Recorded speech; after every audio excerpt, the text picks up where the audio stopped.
E aí, cinefãs, Nosferatu já está entre nós e vim aqui contar a história desse personagem que revolucionou o cinema de horror, mas de uma maneira ilegal. Você já deve ter visto ele em muitas produções, mas sabe qual é a história do personagem? Vamos abordar aqui também. Fone, você no ônibus? Então quem estava apagando as luzes?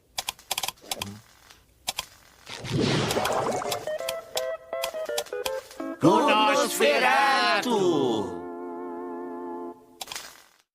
Para começar falando do Nosferatu, primeiramente temos que falar que ele é uma cópia de Conde Drácula de Bram Stoker, que gerou brigas na justiça entre o diretor Friedrich Wilhelm Murnau e a viúva de Bram Stoker, Florence Balcombe.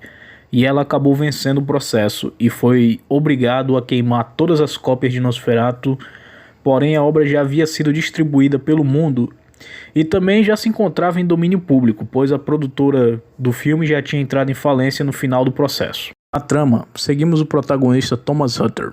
Ele é corretor de imóveis e o chefe dele delega o dever dele ir até o castelo do Conde Orlok, nos Montes Cárpatos, oferecer uma casa na cidade que, por coincidência do destino, é bem à frente da casa do Thomas. E após ele se despedir da sua esposa, ele parte nessa jornada e se instala ali numa pensão durante a noite. Essa pensão já fica próximo aos Montes Cárpatos. E é mostrado ali um sentimento de receio e medo da população local com relação ao castelo do Conde. Porém, o recém-chegado não dá ouvidos e dessa maneira ele acaba ali conhecendo o excêntrico dono do castelo. E aos poucos ele vai estranhando o lugar e vai aumentando suas suspeitas. Porém, já é tarde demais quando ele percebe que pôs a vida da sua esposa e de todas as pessoas da cidade de Williamsburg em perigo quando ele vendeu a casa ali para o estranho Conde Orlok, que ele se muda para a cidade de Williamsburg no dia seguinte.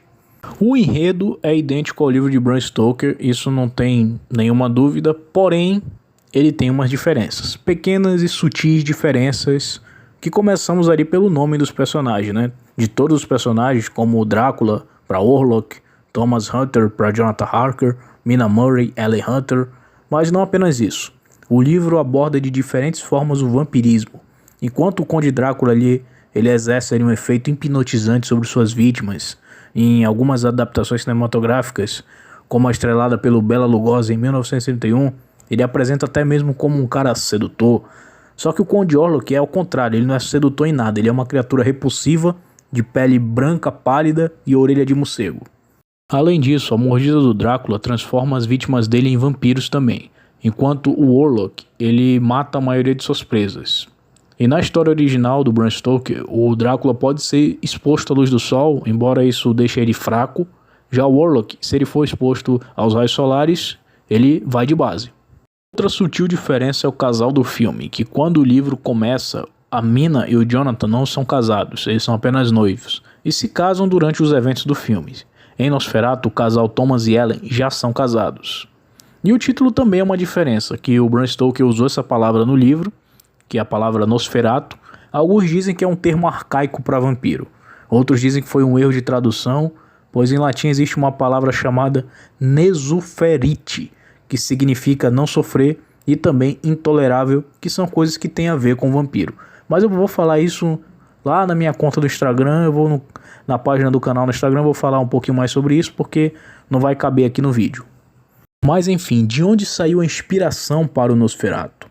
Durante a Primeira Guerra Mundial, o produtor e designer alemão Albin Grau, ele serviu na guerra e enquanto ele esteve em batalha, ele ouviu muitas histórias envolvendo vampiros, que acabou lhe inspirando ele a criar um cenário expressionista para o filme.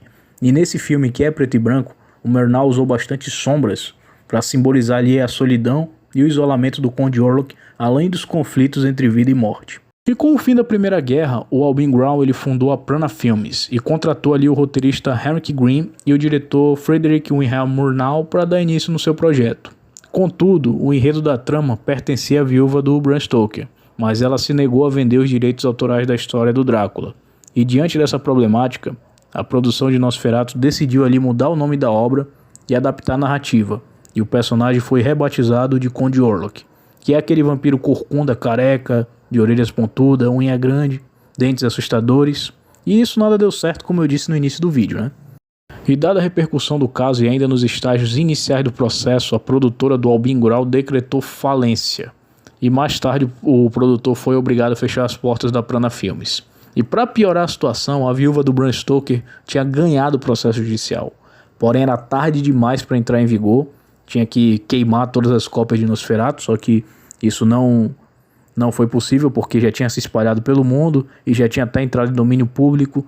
E tudo isso, ao longo dos anos, contribuiu para o Nosferatu se tornar o símbolo do expressionismo alemão e consagrou-se como uma das maiores obras cinematográficas de terror do século XX.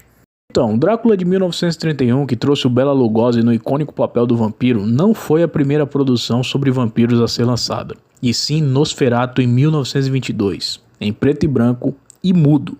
Apesar da Geary Imagens ter sonorizado, mas eu não tenho muitos detalhes sobre isso, e para assistir o filme de 1922, só você falando com Jack Sparrow, e isso eu não recomendo. Sei. Apesar de todos os problemas, tanto Nosferatu como Drácula são excelentes obras literárias e obras cinematográficas que contribuem para a literatura e para o cinema.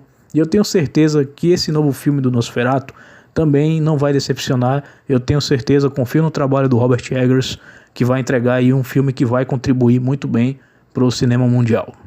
Mas e vocês? Qual a opinião de vocês aí sobre a viúva do Bram Stoker e toda essa briga envolvendo a produtora do Albin Grau e do diretor Murnau também? Comenta aqui embaixo. Se você já viu o Nosferatu, por favor, não dê spoiler. Tenha respeito aí com quem ainda não viu. E é isso. Obrigado pela audiência e a gente se vê no próximo vídeo. Valeu!